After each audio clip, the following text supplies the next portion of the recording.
On this program, we've been talking a lot about 2020, but we've been focusing on the top of the ticket and the nearly 24 Democrats who are fighting it out for the chance to take on President Trump. But the Senate is also in play. Democrats lost seats in the midterms last November, but the question is, do they have a chance to turn it back blue next November? Joining me now is Bloomberg News national political reporter Tyler Pager. Tyler, the current Senate is 53-47, so Democrats need a net gain of 3 seats if they win the White House, 4 seats if they don't, to win control of the Senate, as well as control Trump appointees, judicial nominations, and, of course, Supreme Court nominations. In 2018, the map worked against the Democrats. They were never going to win, and, in fact, they lost seats. How does the 2020 map compare? Yeah, so the 2020 map is a lot more favorable to Democrats this time around. They're defending fewer seats in states that Trump won.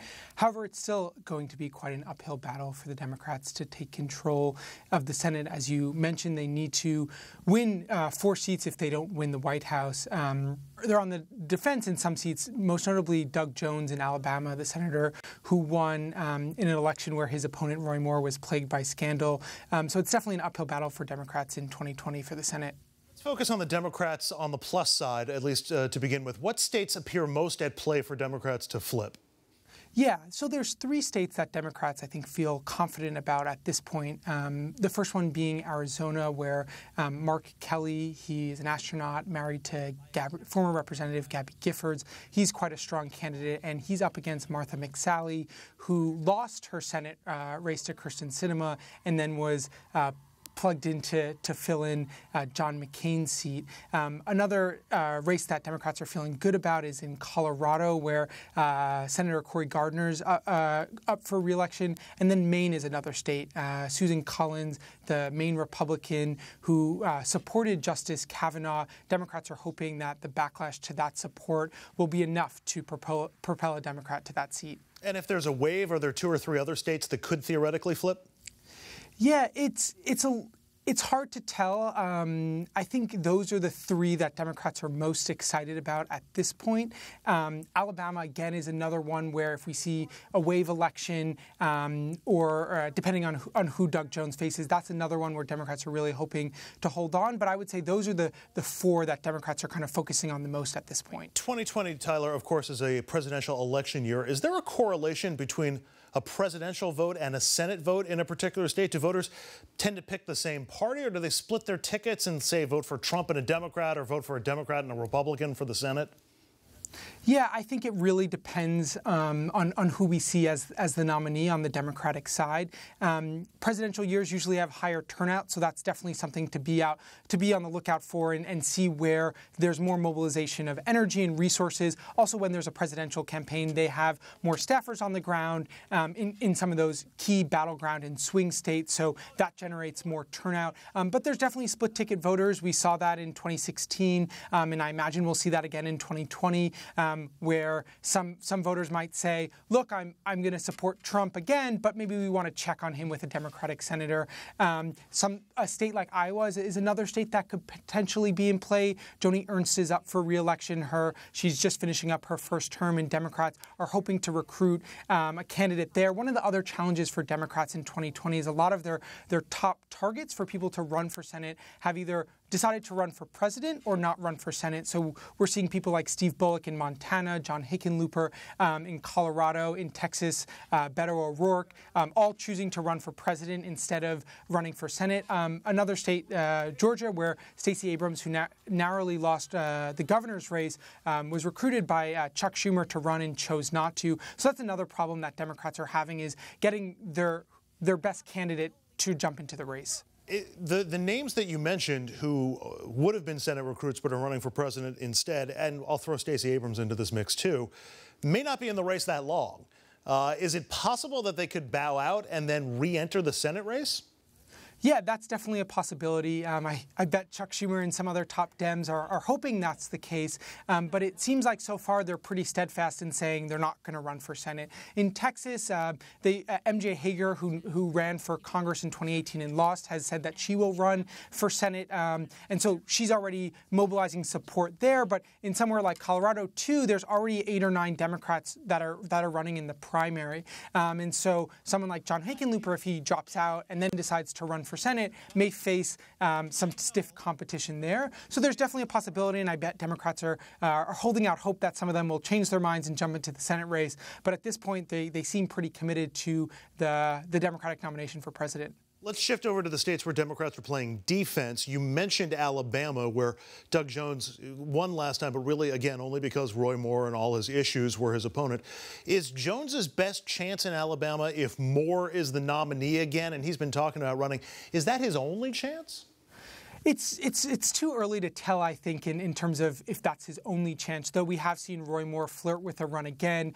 Donald Trump Jr., the president's son, tweeted at him that he should not run, given his loss in the special election. But Doug Jones is definitely going to face an uphill battle. Alabama is a state that strongly supports President Trump, and Roy Moore was a scandal-plagued nominee, that is. So it remains to be seen where the polling is going in terms of Doug Jones's race, but that is definitely one that Democrats are worried about. Beyond Alabama, what are 2 or 3 other states where Democrats are particularly worried or might have to worry about holding onto their seat?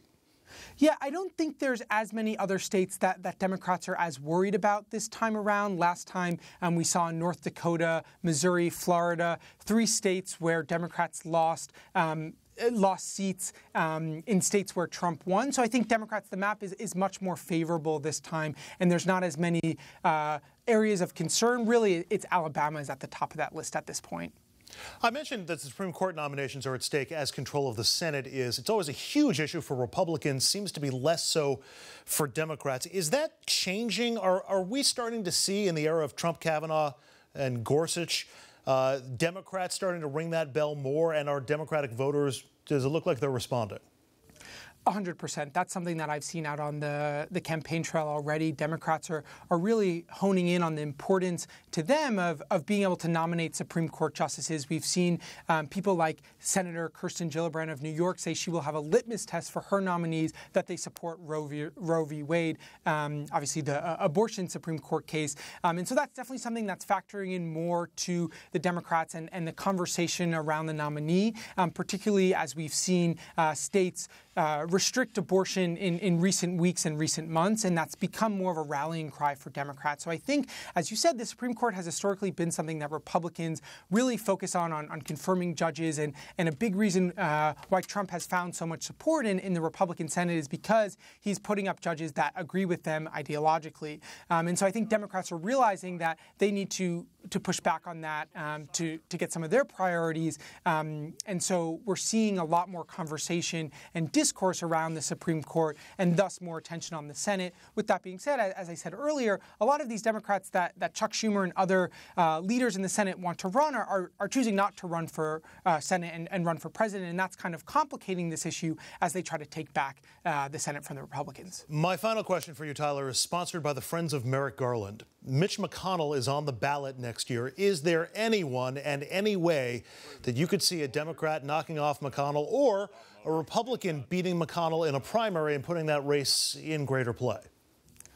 I think that's going to be a really difficult race for either a Republican or a Democrat. There is one Democrat that ran a competitive campaign for a House seat, Amy McGrath, a Navy veteran who had some viral ads that really generated a lot of attention and fundraised quite a bit.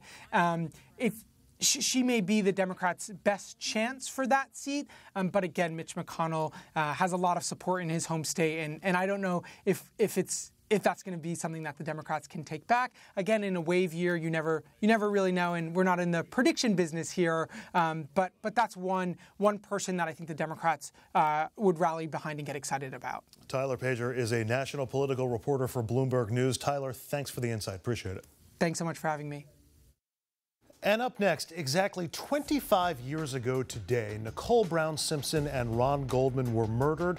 You know what happened after that. After the break, what the key players in the case are doing now, including O.J. Simpson himself.